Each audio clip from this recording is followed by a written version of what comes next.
From UFOs to ghost and psychic powers, history is riddled with unexplained events. You can turn back now and learn the stuff they don't want you to know.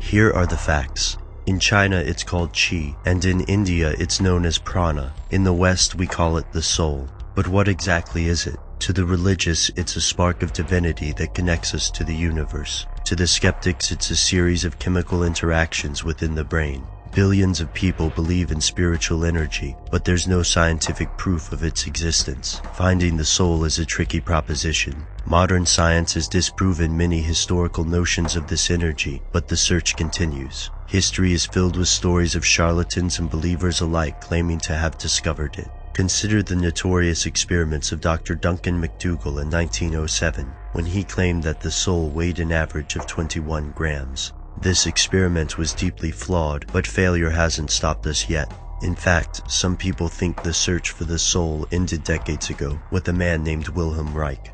Born in 1897, Wilhelm Reich studied psychoanalysis under Sigmund Freud. Freud's theory on the libido fascinated Reich, who believed that the libido was a real, physical energy. He moved to the US, where he began research on this energy.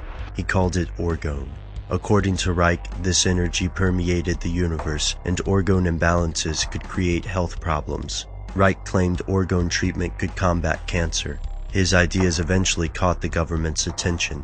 According to declassified FBI files, Reich was under investigation for ties to the Communist Party. In 1947, the agency concluded that Dr. Reich was not a communist agent and did not believe his research was subversive. Then the FDA began to persecute Reich, suing him in 1954 to place an injunction on the shipment of orgone-related devices and literature. He was arrested that same year. According to skeptics, Reich was locked up for making false claims and distributing what amounted to snake oil, but others don't buy that story. Here's where it gets crazy.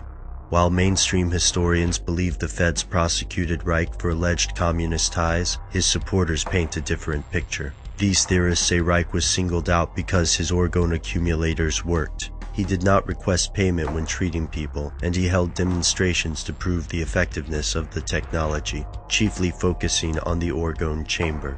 These boxes are made from layers of wood, wool, and metals. According to Reich, they concentrate ambient orgone energy, which can cure physical ailments. Reich also used orgone to operate his cloudbuster, which he claimed could manipulate cloud cover. Archived newspaper articles report the cloudbuster's alleged success. So if orgone is real and potentially beneficial, why did the government crush Reich?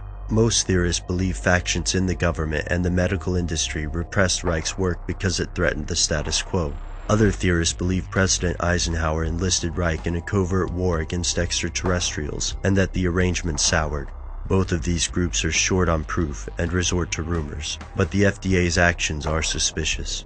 After stalling transportation of the device, the agency collected Reich's literature and burned it in incinerators. Reich died of heart failure in prison in 1957. Today he's a controversial figure, on the fringes of psychology and at the heart of conspiracy theories. Which image is closer to the truth? Was Wilhelm Reich hounded for being a snake oil salesman? Or was he jailed for discovering something they don't want you to know?